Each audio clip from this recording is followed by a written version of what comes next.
Hello everyone, this is the first video of a series to present the 2-axis ELS. I've been selling it for a few months now. You can find it on the website on electronicleadscrew.eu. This is how it looks like.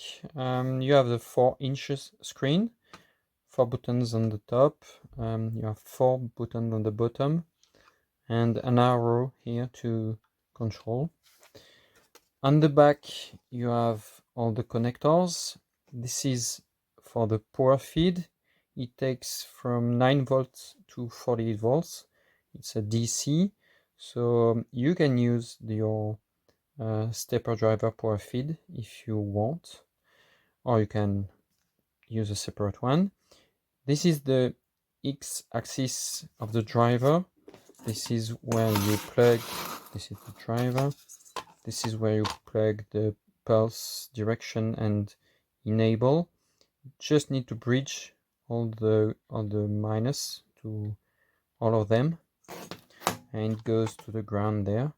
And the plus direction, plus pulse, and plus enable to the plus of the driver. Here, the connector for the Z-axis. It's exactly the same. If you use it as a 2-axis unit, you need 2 drivers, of course. You can use it as a 1-axis. It has all the features of the 1-axis unit too. Here, this is the connector for the encoder. So the encoder is, you can buy it as an option on the website, or you can buy it by yourself. It's very common. You can find it everywhere on the internet. What is very important is the pulse per revolution. You need to have 600 is a good average. You can use it as from 340, I think, to 2500, I think. This is the maximum. Okay, so here you plug it here like this. You have the VCC, the ground, A and B. Okay. Here, this is the connector of the optional hand wheel. It's not mandatory. It's very practical, but it's not mandatory.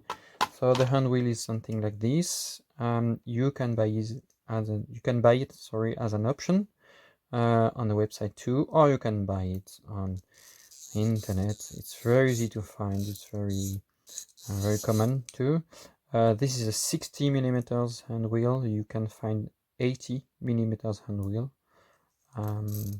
And here you have A, B, ground, and VCC. So here you plug ground, A, B, and VCC. Okay. This is the micro USB connector. This is to patch the firmware of the unit. It's available on the internet on the electronicleadscrew.eu. It's very easy to upgrade. It's totally free. Just go to the manual page. You will find how to do it. You need a Chrome browser. I've heard it doesn't work on Safari for the Apple guy. You need to download Chrome, but with Chrome it's very easy to upgrade. Just follow the instruction. Just go to the web page, you plug it in, you choose the port, and you next, and it's done. It's very easy to upgrade. Okay, let's start it. This is a power, DC power. This is how it looks like. On the bottom left, you have the feed speed. You can change the feed speed. It is in millimeters for now. We'll see later that we can change it in the parameters.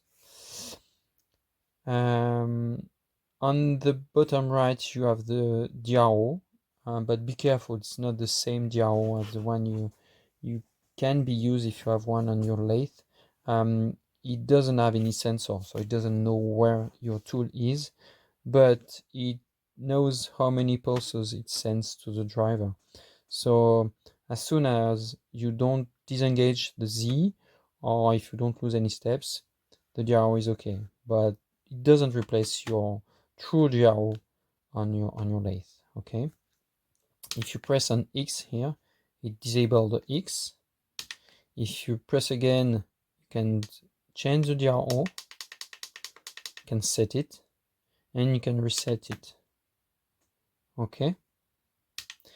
When you want to set it, it uses the unit here.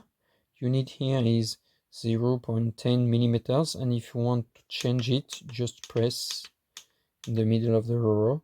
It changes to from 0.01 millimeters to 10 millimeters. Okay, so let's say I want to use a 1 millimeter unit. On the GRO, it will change 1 millimeter. Okay. You have the same on the Z, but you cannot disable the Z. It goes directly to the DRO. Okay. Here you have the RPM. So the RPM is only reading the encoder speed and show you the speed. It's like the spindle moving here, so you can see the RPM. On the top left, you have the mode. You can choose different mode. So the first mode is turning. So turn mode is the one with the one axis. It really acts like a regular lathe. It reads the encoder, okay, and it moves the Z as it would do if you have the gears as usual. You see the Z, the arrow is not moving because it's done in purpose. The Z it doesn't have any sense to have a DRO, the Z moving when you're in turn mode. Okay. In turn mode, you can move the X. So if you go up, you move the X. Okay, up and down. If you press the Z, it will move, but it doesn't change to DRO. This is the turn mode. This is a regular mode you use all the time. There's a free mode. It's something I've been asked many times. It doesn't move the Z with the encoder. If the encoder moves, well, you have the RPM, but the Z doesn't move. Okay, this can be useful on a mill, for example. You don't need an encoder on a mill. So if you want to control the X and Y axis on a mill, you can use this mode, and with the arrow here, you can move left, right, up and down. You can change here the unit if you want to, for example, move with 1 millimeter step. Well, you move here 1 millimeter all the time. Okay, let's say you want to drill holes every 1 millimeters. You can do it like this. Okay, this is a free mode. You have the program mode. We'll see that at the end. And the angular mode. This is the same as the one we have on the one axis. It just reads the angle of the encoder. Okay, so it can be useful if you want to do something like this. I don't know how you say that in English. Cannelure, I would say. I would call it cannelure. Let's say you want to make 10 of these. So on 10 on one turns 36 degree. So you just move your spindle until you reach 36. Okay, at the end on this here, it's pretty hard for me to do, but you just choose your angle, and you can do you can cut your piece. Okay, you can reset. Just press on reset, input to 0. Exactly the same as the one on the one axis. Okay, and we'll see the program mode at the end. Okay, so now we'll see the parameters. To go to the parameters, you need to push here on the top right. You can choose the units of the ELS. It can be millimeters or inches. If you choose inches, you see here, and you will have the DRO in inches and the step in inches. Okay, and if you change here the step unit, you will have 1000 of inches until 1 inch. Okay, let's go back to parameter. I'll go back to millimeter. You can choose the feed units. It can be millimeter, it can be inches. So here you have the feed unit in inches. You can choose tooth per inches. You can choose 100 of millimeter. This is a very precise unit. The difference is you can choose an exact feed rate. For example, let's say you want 0.43. You can choose it. If you remember when you were on millimeters, it goes from 140 to 145 because it's easier to use this way. But if you need to make special thread, for example, this is it shows you 8 BA. BA is for, I think, British Association. It's for clockmakers. They need very special pitch. So I've been asked to add this, and it's available on the one axis too. Okay, so here you can choose very precise feed rate. Okay, we'll go back to millimeters. Check teeth. Check teeth is the number of teeth you have on your pulley or on your gear of your spindle. Exactly the same, the one axis. Encoder is the same, but on the encoder side here, this is the number of teeth you have on your pulley here on the encoder.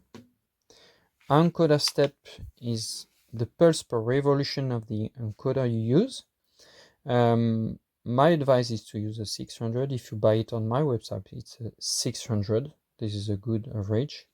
The minimum is 360 because if you go lower than this, it's not precise enough. So you need at least 360. You can choose here all the common encoder you will find until 2500. This is really overkill. You don't need this, but someone asked me to add this because he had one, so he used it. Z invert direction. Sorry, Z invert direction is this is a tricky one. I just spent a minute on this. If you, when you set up your unit, and if you press on left, okay, and it goes on the right, you need to change this parameter.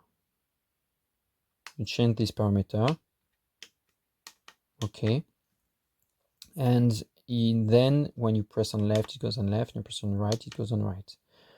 However, maybe if you make a program, it won't work because it's not synchronized with the encoder. So if it goes on the good way here, but when you make a program, it goes on the other way. On the beginning, it goes on the right and it never ends.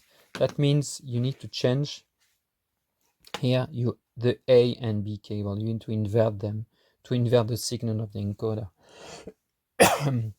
So you change the A and B here. You go back to the Z invert direction. Sorry, you go back to the invert direction here. You change it, and then when you go left, it goes left. When you go right, it goes right, and it's synchronized with the encoder. I'll try to make a video on this because it's a tricky one. The Z motor teeth is number of teeth on the gear of the motor that drives the lead screw. Z lead screw teeth is the one on the lead screw. This is the pitch of the lead screw of the main axis, of the Z axis. You can choose millimeters or tooth per inches, and this is the number. It's 3 tooth per inches or 3 millimeters. This is the pulse per revolution of the driver. It must be the same as the one you have here on your driver.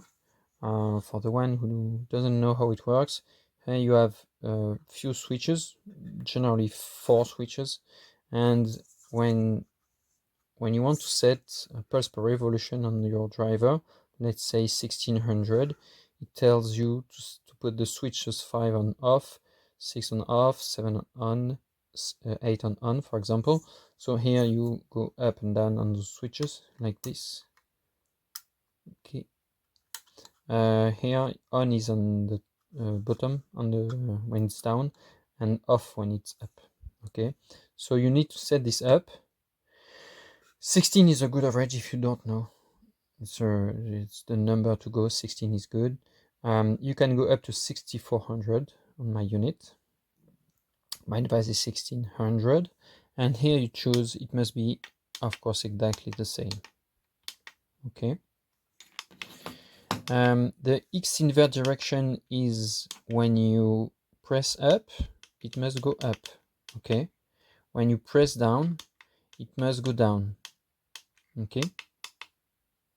If it doesn't, you go to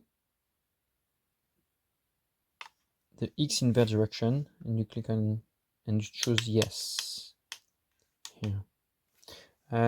You don't have the problem with the encoder here, the one I mentioned just before. It's just for the Z. For the X, is no problem. Just change this and it will work. X motor teeth and X lead screw teeth, it's the same as the Z. This is the pitch of the X lead screw. You can choose millimeter or tooth per inches, and this is the pitch. The X driver pulse per revolution, the same than on the Z. Of course, you need, if you want to have a 2-axis lathe, you need 2 driver and 2 stepper motor, of course. Z travel speed and Z acceleration is the speed of the Z in two cases. The first one is when you move like this. Okay, when you move like this, if you choose a Z speed of 10, it will go very fast. And if you choose, so it can go from 1 to 10. So 1 is the slowest and 10 is the fastest. Okay, and acceleration exactly the same. So you need to find out which parameter is the best for you.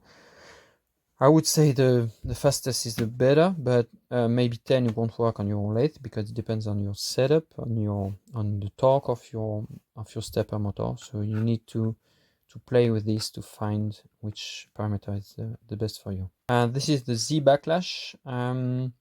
So here it's in millimeters because we chose millimeters in the unit. If you choose inch, it will show you inch here, and the number is in inches. This is something you don't have on the 1-axis because there was no need for the 1-axis. For 2-axis, you need to deal with the backlash. So you need to enter this backlash. It must be as precise as possible. Okay, it's very simple to measure. I'll show you. I'll make a video to show how to measure the backlash, but it should be easy for you to measure this. So here you just enter the backlash. Okay. X travel speed and X acceleration, it's the same but on the X axis from 1 to 10. The X backlash, the same. Must enter this and it must be as precise as possible. And finally, this is the Z 1 turn and X 1 turn.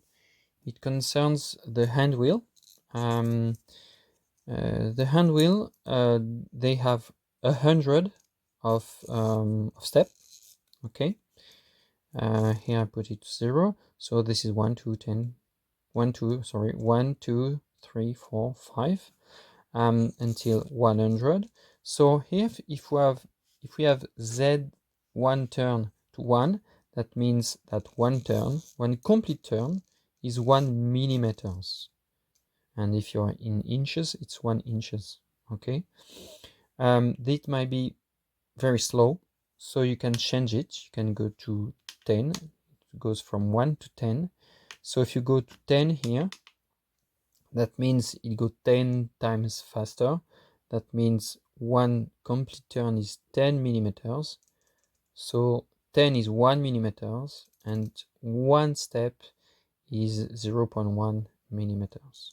Okay, so it will go 10 times faster as you choose 10. And of course, if you choose, let's say 2, it will go 2 times faster than 1. Okay, this is the version. Okay, now we're going to see the program mode. When you're in the program mode, you can see the shape button here. So you go to shape, and here what's in red is what you're changing. Okay, for now you only have 4 shapes available. One axis thread is the one you can find on the one axis unit, exactly the same.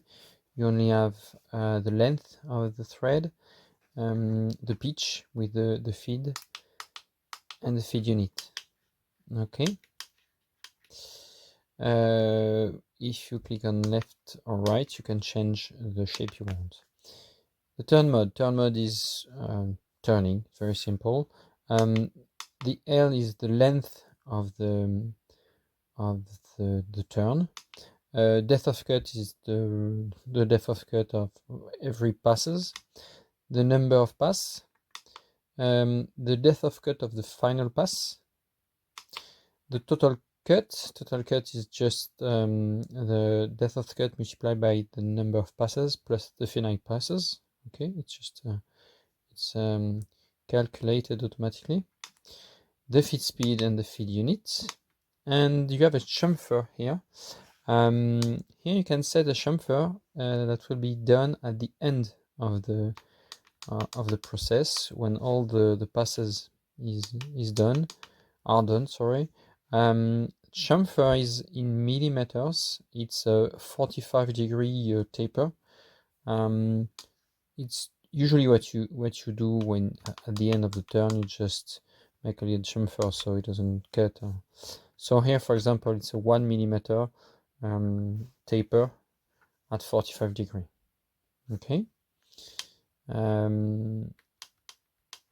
After turn you have thread. Thread is almost exactly the same, except that you don't have chamfer. All the parameters are the same. What is very important is the feed speed, the pitch of the thread.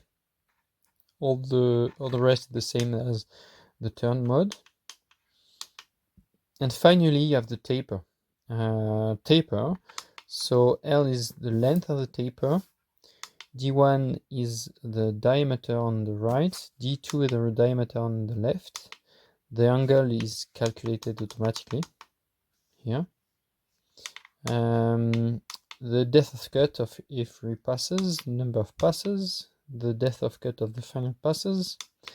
Total cut shows you the calculation. It's of the depth of cut, number of pass, and final passes. And as always, the feed speed and the feed unit. That's all I have for now. In the future I will do internal thread, because when you see here thread, it's external thread. Okay. If you want to do internal thread, you can do it, but you do it manually with one axis thread. So that will be the next step. And after we can have a taper thread, we can have a sphere, we can have a radius, we can have many. There's many possibilities with the 2-axis ELS. Okay. When you can have as many programs as you want. Here I have 2 programs only. You can go from one program to another with P- and P+. You can add a program here. So it adds you a program. Let's say we'll add a turn program. Okay, you can change all you want. Okay, and you save the program. And here we have 3 programs. You can add as many programs as you want. You can delete a program here. And that's it. So now that we have a program, let's see what I have. Yeah, we'll take that one. Turn. You save the program when it's done. You exit with the button in the middle of the row. Sorry. And now we're ready to run the program. So here you have run. Press run. Here you have two possibilities. You can you must set the Z first. So you need to touch the Z. That's what you do usually when you make a turn. We need to know where you are on the lathe, so you need to touch the Z. I will show you on the next video. You need to touch the Z and press Z. Or if you're already on the side of the piece, you can click on continue. So here you touch with your here with the arrow or with the hand wheel, and then you touch Z. Do the same with the X, so you touch the tool to the piece, press on X, and now the X and Z are set. You can press on start and start. Okay, so if I move here, you can see it's moving. Okay, you can make a pause when a program is running. If it's a thread, it won't stop until the end of the pass to avoid ruining your thread. But otherwise, here you can see, let's say the spindle is turning, I make pause, doesn't move anymore.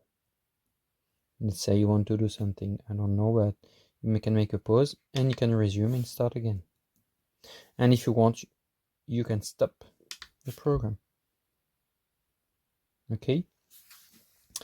Last thing, when a program is finished, I'll show you this. You can make other passes to finish your piece. So let's say you want to make a turn of let's say 2.8 millimeters or whatever. I'll use two passes so it's fast. No final pass. Okay, save, exit. I run it, I set the Z, I set the X, and start. Here the spindle is turning. It will stop here when the Z is at 2.8. It goes back. Next passes.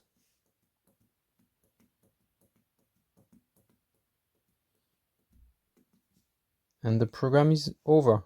But most of the time, you want to measure your diameter, and there's a lot of chance that you want to make another pass.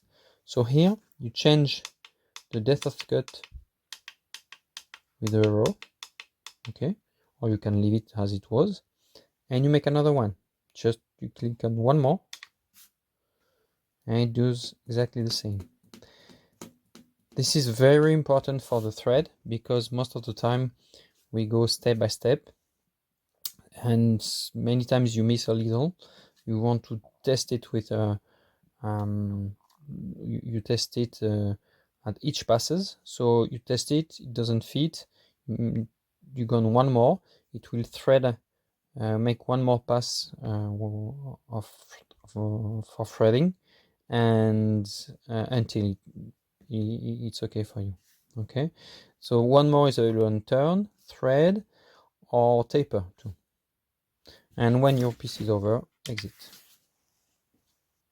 So that's it for today. I will shoot more videos on the lathe to show every shape. The one axis thread, the turn thread, and taper. So it shows you exactly how it works on the lathe. You can have a look on the user manual. Everything is explained, so it should be, if you read it carefully, it should be okay. You can contact me on the website if you have any question. Do not hesitate to contact me. And that's it. I hope you enjoyed this video and see you on the next one.